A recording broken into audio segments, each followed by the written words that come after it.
The Three Little Pigs. There was an old saw with 3 little pigs, and as she had not enough to keep them, she sent them out to seek their fortune. The first that went off met a man with a bundle of straw, and said to him, "Please, man, give me the straw to build me a house," which the man did, and the little pig built a house with it. Presently came along a wolf and knocked at the door and said, little pig, let me come in." To which the pig answered, "No, no, by the hair of my chinny chin chin." The wolf then answered to that, "Then I'll huff and I'll puff and I'll blow your house in." So he huffed and he puffed and he blew his house in, and ate up the little pig. The second little pig met a man with a bundle of froze and said, "Please, man, give me the froze to build a house," which the man did, and the little pig built a house. Then along came a wolf and said, little pig, let me come in." "No, no, by the hair of my chinny chin chin." "Then I'll puff and I'll huff and I'll blow your house in." So he huffed and he puffed and he puffed and he huffed, and at last he blew the house down, and he ate up the little pig. The third little pig met a man with a load of bricks and said, "Please, man, give me those bricks to build a house with." So the man gave him the brick, and he built his house with it. So the wolf came, and he did to the other little pigs and said, little pig, let me come in." "No, no, by the hair of my chinny chin chin." "Then I'll huff and I'll puff and I'll blow your house in." Well, he huffed and he puffed and he huffed and he puffed and he puffed and he huffed, but he could not get the house down. When he found that he could not with all his huffing and puffing blow the house down, he said, "Little pig, I know where there is a nice field of turnips." "Where?" said the little pig. "Oh, in Mr. Smith's home field.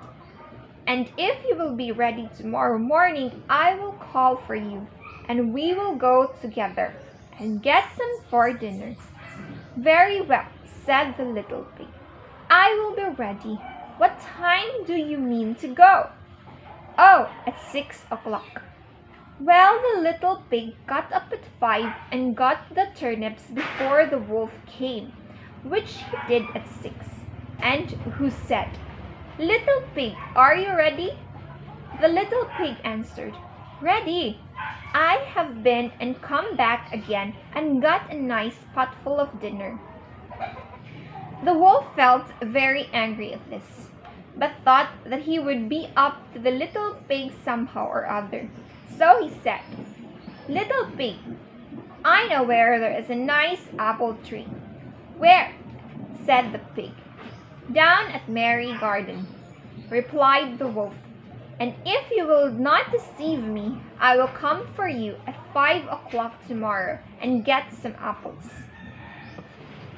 Well, the little pig bustled up in the morning at 4 o'clock and went off for the apples, hoping to get back before the wolf came.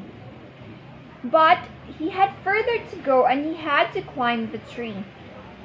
So that just as he was coming down from it, he saw the wolf coming, which, as you may suppose, frightened him very much. When the wolf came up and said, "Little pig, what are you here before me? Are they nice apples?" "Yes, very," said the little pig. "I will throw you down one." And he threw it so far that while the wolf was gone to pick it up, the little pig jumped down and ran home. The next day the wolf came again and said to the little pig, "Little pig, there is a fair at the Shanklin this afternoon. Will you go?" "Oh, yes," said the pig. "I will go. What time shall you be ready?" "At 3," said the wolf. So the little pig went off before the time as usual, and got to the fair and bought a butter charm, which he was going home with when he saw the wolf coming. Then he could not tell what to do, so he got into the charm and hid, and by so doing turned it around, and it rolled down the hill with a pig in it, which frightened the wolf so much that he ran home without going to the fair.